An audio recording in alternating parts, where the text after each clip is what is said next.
What's going on, guys? Welcome back to Patriot Specialized. It's Thursday night. What do we do on Thursday nights? Well, I guess I can't say that because we haven't done it for 2 Thursdays in a row, and I'd like to say that I'm sorry about that, but I'm not, because I was home both of those Thursday nights, and I don't generally shoot any video at home. Sometimes I edit at home, but I don't generally shoot a video at home. But I'm not at home tonight, hoping that I'll make it home tomorrow night. So we're going to talk a little bit about the news. Obviously, we got one big story that everybody knows about, and then we got some little ones that follow up with that. So here we go. We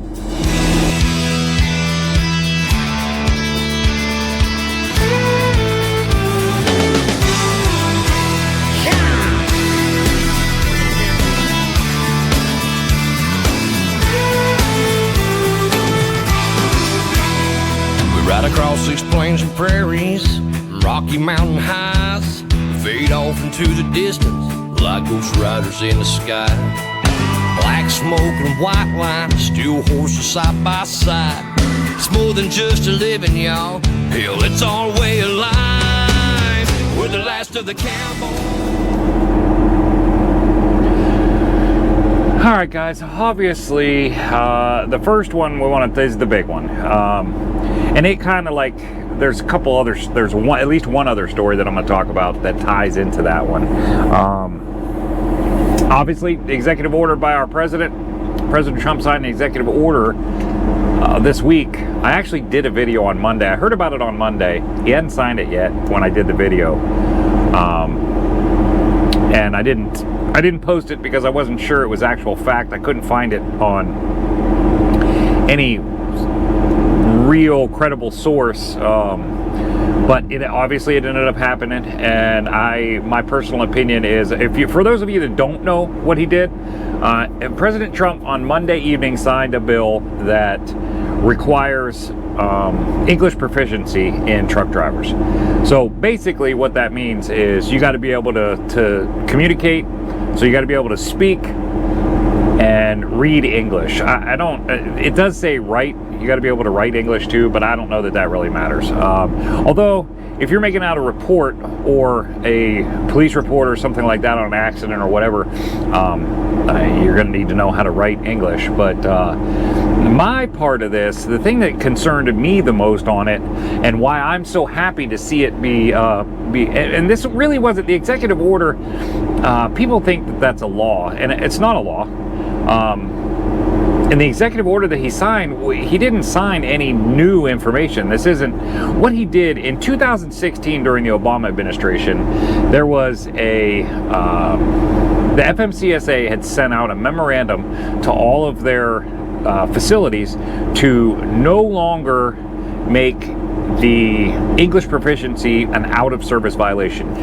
Prior to 2016, this was an out-of-service violation. You couldn't speak English, you got put out of service. You're not trucking, you're not driving, you're not leaving anywhere if you can't read or speak English or communicate in English.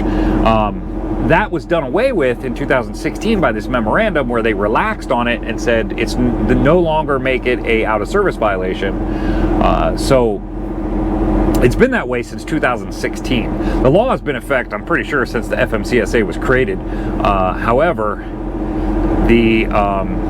this memorandum made it a non-disqualifying event. So that is where my personal feelings come in with this.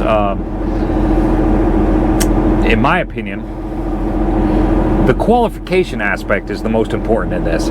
If you can't speak or read English, how are you going to know what that road sign says when you're barreling through traffic and that road sign comes up and says slow traffic ahead or something of that nature? Right lane closed, use left lane. All these signs on the road, you see all these trucks and time after time after time after time and time. And some of them it's not because they can't read it. Some of them it's just people are ignorant and they think that they don't have to, it doesn't apply to them. But you see a lot when we're out here on the road. You'll see no trucks left lane or all trucks use right lane. And sure as all could be, somebody's in the wrong lane, and there's probably a whole bunch of them in the wrong lane. Some of them, you know, it's just this hurry up mentality or whatever the case might be. But for the most part, shouldn't say for the most part. There is a high degree, a high level of those people that just, they don't know how to read that sign. They can't read that sign. And their translator app, which they shouldn't be doing in the first place, they shouldn't be driving around the road holding their phone trying to translate something. That is totally absurd. The translator app is not fast enough to translate what the road sign says. So this is a huge safety. My family's on this road. Your family's on this road. It's just a huge safety concern. We saw it in Texas, in Austin, when the guy plowed into 17 cars, killed 5 people. That was all because he couldn't read the signs. There were signs before that said there was a stop traffic, and he couldn't read those signs, and he barreled into traffic at 80 mile an hour. That was another problem. He was doing 80 mile an hour. Now, the other story that came up this weekend has to do with that, and we'll talk about that in a second. But my personal feelings, for those of you, now you know, if you hadn't already known, I have no idea how you wouldn't know, but if you didn't already know about it, the executive order is reversing that 2016, and it's now an out of service violation again. This has always been the law. You are not qualified, period. You're not qualified to operate a commercial motor vehicle in the United States if you cannot speak or read English or write English, as far as the law is stated. That once you display that you can't do those, you are no longer qualified. You're no longer qualified to have a CDL. You're no longer qualified to operate that commercial motor vehicle in the United States. So all of these people who came over to the United States and they have driver's license from a different country, I don't care if you're licensed from Butt Scratchistan and you've had that license for 30 years. If you can't read English, you should not be operating a commercial motor vehicle in the amount of damage that we can do upon an accident because of our weight and our size. You should not be operating a commercial motor vehicle in the United States, period. You shouldn't. You have to be able to ride. I would not go to Germany and be comfortable driving around Germany in a semi-truck. I just wouldn't. I don't speak the language. I can't read the language. I have no idea what any of them. I would not do that. They would not allow me to do that.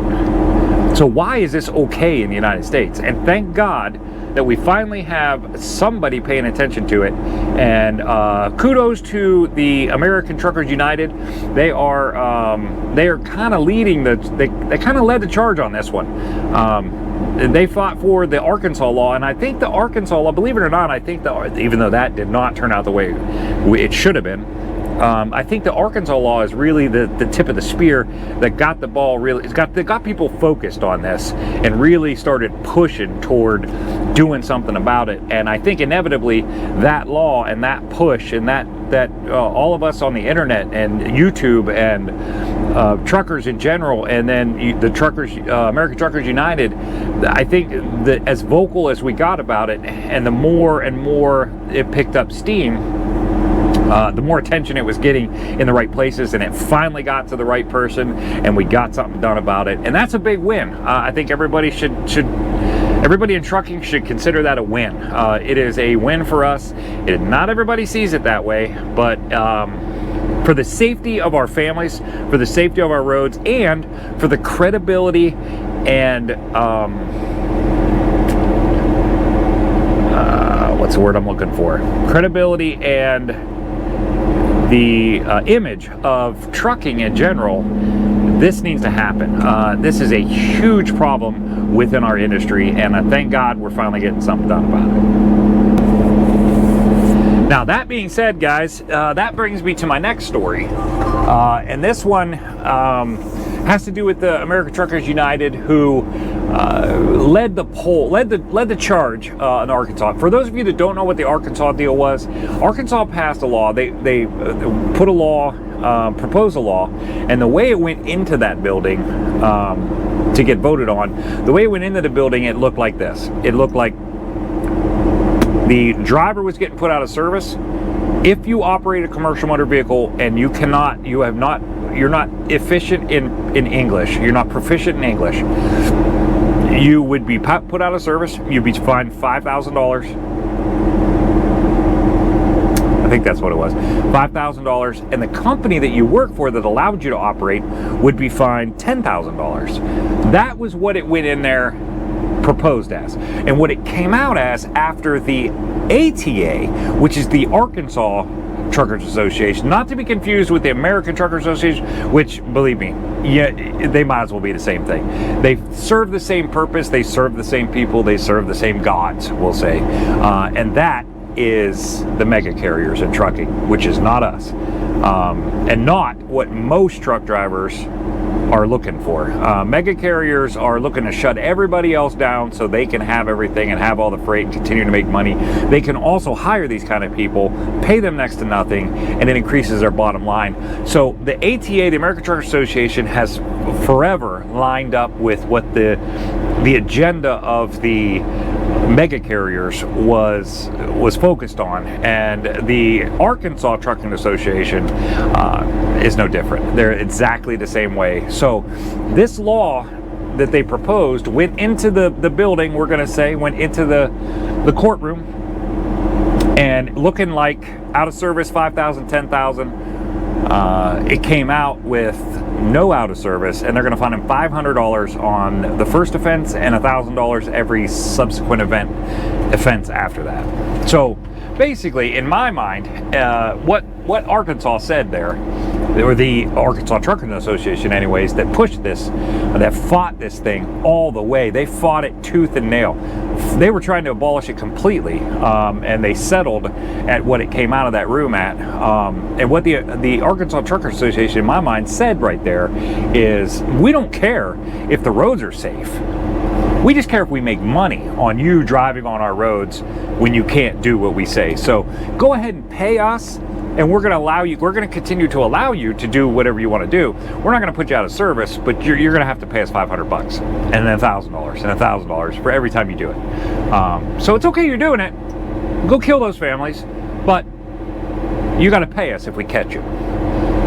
That is what I took personally as the Arkansas Truckers Association was saying to the general public, the trucking industry in general, and everybody that's on a roadway, including police officers. This affects them as well. Law enforcement officers are just as likely to get hurt in an accident as anybody else. So that was complete gibberish. Now, that leads me to the newsletter that they put out today, which I think is absolutely hysterical. This is absolutely absurd. And it was sent to me by a good friend of mine from Trucking Resources, Rob Finch. Rob sent me this. It was sent directly to him by someone who was in the newsletter chain for the American Truckers, or Arkansas Truckers Association. So here's how it reads. This is great. The Arkansas Truckers Association today welcomed President Trump's executive order recognizing English proficiency requirements for commercial vehicle truck drivers. A safety standard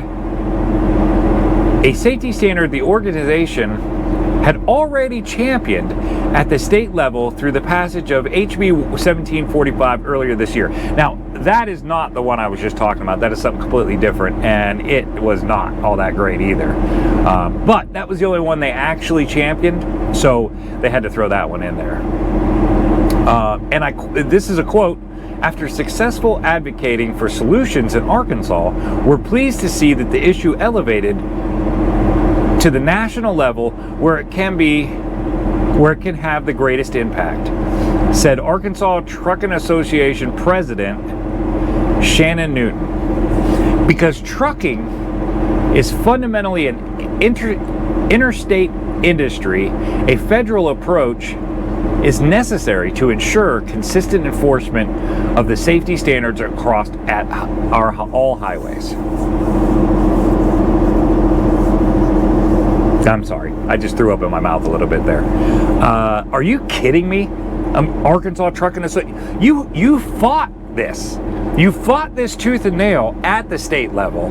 You got it reduced to some gibberish that is all you're doing is taking people's money and still allowing them to be unsafe on the road. But you're trying to take credit that you did something to get President Trump to sign this. You didn't do a thing. American Truckers United is who got this ball rolling and got this done. Arkansas Trucking Association, you ought to be ashamed of yourself, and you should be, because that right there is absurd. That is a lie.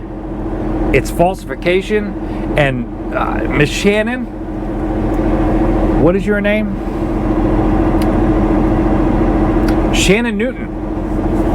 You should absolutely resign from your position or get thrown in jail, because you are getting people killed, and you're trying to take credit for the people who are trying to keep people from not getting killed. So good job to you, and thank you for giving me great content for my YouTube channel, because you are the reason we have problems in this country. You fight something tooth and nail, and then you take credit for it when you don't win. You take credit for somebody else's hard work. That is the staple of the Arkansas Truckers Association, also the staple of the American Truckers Association. So that is classic BS. And thank you for putting this out here and letting us all see how big of a liar the Arkansas Truckers Association really is. And hopefully this sees everybody in Arkansas, and everybody gets on and just boots you right out of the system, because you don't deserve to be there. Arkansas Truckers Association should be shut down, period. You're taking credit for something you didn't do. You're trying to put yourself in the spotlight when somebody else did all the hard work to make this happen. The backbone of America, the American truck driver, did all of this to make this happen, and you're like, oh, look at us, we did this. Yeah, thanks for that. All right, guys, so I told you that Monday I had recorded some video, and I wanted to show you this little clip that I put together on Monday about what I found was absolutely hysterical.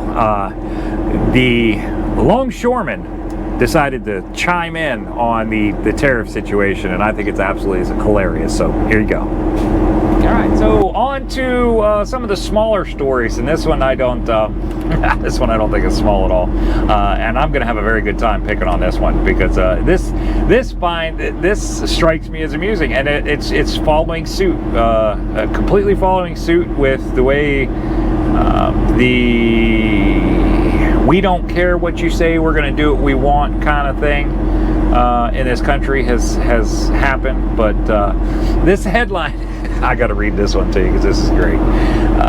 This headline says, Longshore union blasts Trump tariffs, warns of massive job losses.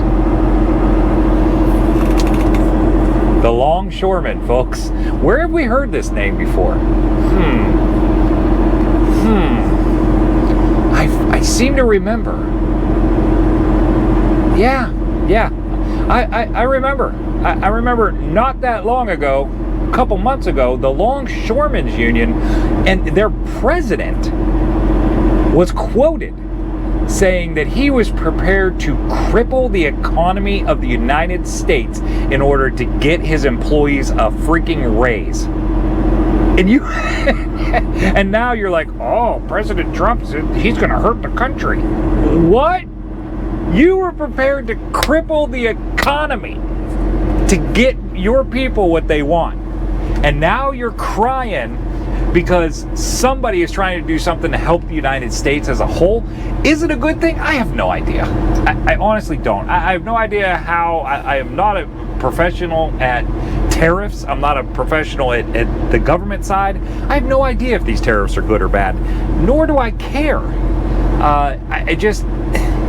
These are things that have to be. This happens every single presidency. They happen behind the scenes, and a lot of us don't see it, but because President Trump is being very transparent in what he's doing, we see all these things. Now, I just find it very amusing that the Longshoremen are now crying about the tariffs for their employees when they were prepared to shut the rest of us down. They were prepared to shut down the economy of the country, in their words, in order to get what they wanted. Well, how's it feel? How's it feel, Mr. Longshoreman Union people? How's it feel to have somebody working against you? So, I find this story very funny. They say that the tariffs and taxes in the statement, This is classic. The International Longshoreman Warehouse Union, the ILWU, unequivocally condemns the recent tariffs that the Trump administration has imposed. The union said in a statement, tariffs are taxes. These or other reckless short-sighting policies have begun to devastate American workers, harm critical sectors of the economy, and line the pockets of the ultra-wealthy at the expense of the hard-working families. You said you were going to shut down the economy of the country. Are you kidding me? Wow. The arrogance of these people. These tariffs are nothing more than a direct attack on the working class and should be opposed outright. Maybe like shutting down the economy to get what you want, which, by the way, you were asking for a ridiculously high raise that nobody deserves. Now, they did ask for no automation at their ports. I totally agreed with that. That is saving those jobs. That is saving those people, allowing them to still work where automation would have taken jobs away from people. That I get. But while you're asking for no automation, you're like, give me a 95% pay increase or whatever ridiculous. I think it was 78% they were asking for. A 78% pay increase. But now you're worried? Now you're worried after this is what you wanted before and you condemned all of America basically and said you were prepared to stop America. So, how's it feel? I will ask, how does it feel? Good luck with that.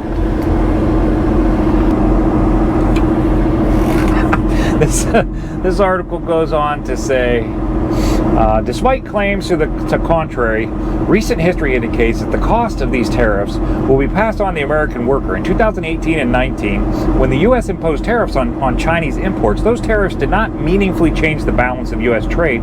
Instead, the import prices were passed on to U.S. customers. It is clear that the corporations of foreign countries will pass on costs to consumers while they continue to rake in record profits. Oh, I don't know. You mean like your longshoremen doing their job on a port and wanting 78% pay increase? Where'd that money go? It goes on to say, meanwhile, families struggling to get by are being hit with higher grocery bills, unaffordable car payments, and soaring costs for everyday necessities. Kind of like shutting down the ports. Golly, like, you're upset that he did exactly what you did. These tariffs are nothing less than an economic war on working people. Let me say this one more time, and I quote, I am prepared to shut down the economy of the United States for us to get what we want.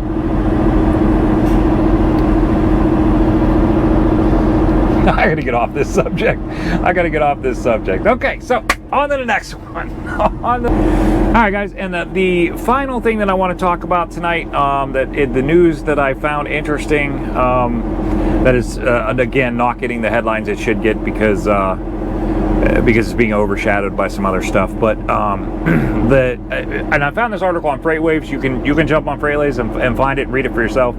But the title of this is Owner-Operators Reject Weight-Based Road User Fees. What this is and this particular, it looks like a executive director of the Utah Department of Transportation was kind of like spearing this whole thing, and it kind of seems like it's coming from Utah, but I think they're looking to try to make it national to fix a what is it called, the Highway Trust Fund. That's what it is.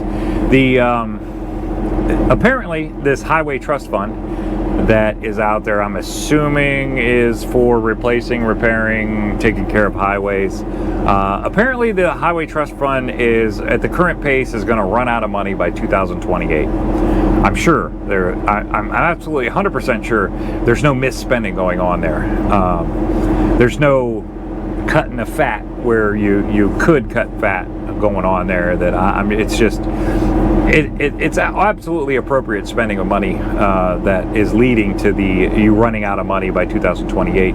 However, the proposal that this Utah Carlos Braceras, Braceras. I'm not sure how you say his last name, but he is the executive director of the Utah Department of Transportation. Wrote a testimony to the House Transportation Subcommittee panel that a truck mileage-based user fee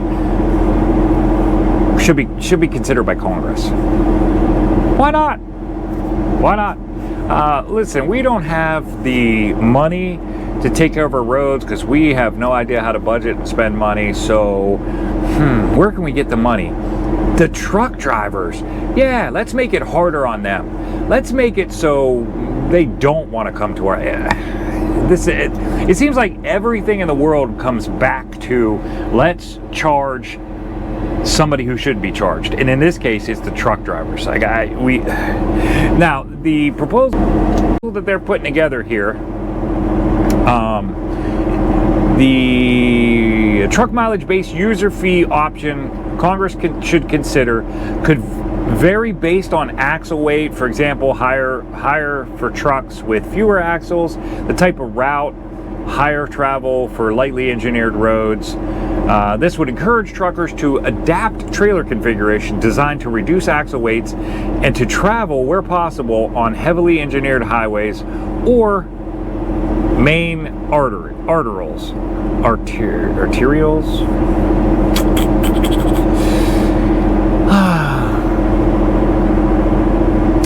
When asked, Congress could ensure that such a fee does not overly tax the trucking industry relative to other vehicles paying into the trust fund. He emphasized the importance of taking into account the weight of the truck.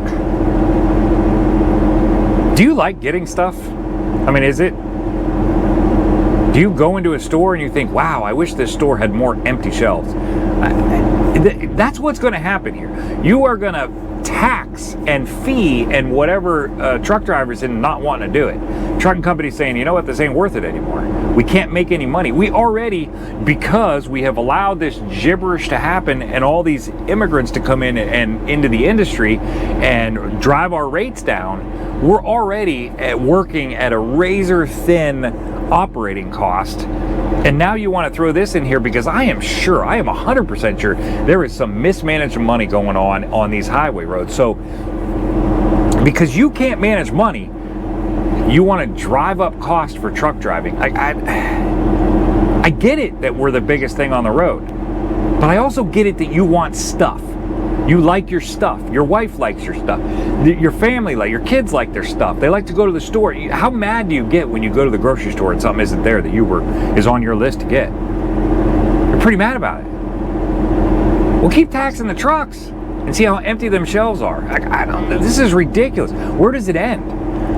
So basically, some representatives that represent owner-operators, which is just what they focused on. I'm sure everybody else would get involved too. They're combating this, saying, okay, listen, what about EV cars? If you're gonna use a fuel tax or a state tax or whatever, if you're taxing a fuel, then the electric vehicles, there's no tax to them because they don't use fuel. So this is not the solution, and this is far from being anything, but it's certainly it's being looked at right now, and it's something to pay attention to, because had these people that have never been in a truck and never been responsible for a truck and never had to pay for a truck and the operating costs of a truck are deciding how much we should pay to be able to do our job and bring them the stuff they need, that we provide a service for them, that we should pay more for that. While they're deciding that, if they do decide to make this effective, you're looking at, it's basically like every road in America is a toll road, and that is not acceptable. It's just not. It's going to drive operating costs way up.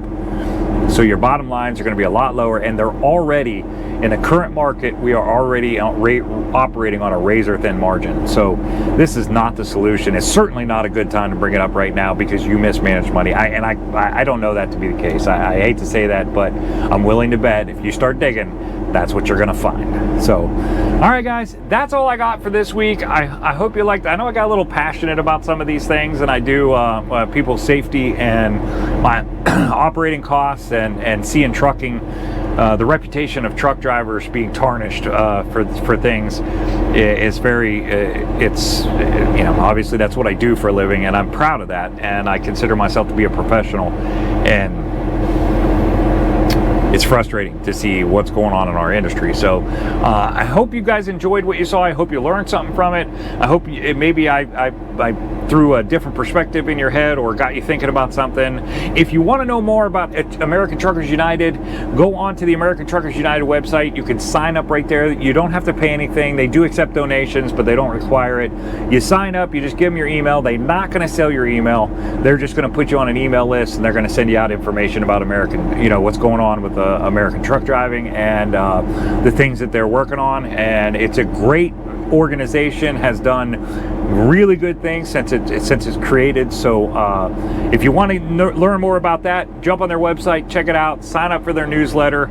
I encourage you to do that. I obviously am part of it, and I think it makes a big difference, and your voice is just as important as my voice. So I hope that everybody jumps on there, gets involved with American Truckers United, and lets their voice be heard on the different issues that are getting brought up. And American Truckers United, they don't go after ones that can't win, or they don't go after ones that aren't important. They don't. They just don't. They are fighting for the American trucker, and it is fantastic to see an organization doing that. So I appreciate everybody watching today. If you like what you see and you learned something from it, hit that like button. If you want to see more, consider subscribing to the channel. I appreciate that. And that's all I got, guys. I will see you guys on the next one. Everybody stay safe out there. And you might be a little bit safer now that everybody speaks English. So see you on the next one, guys.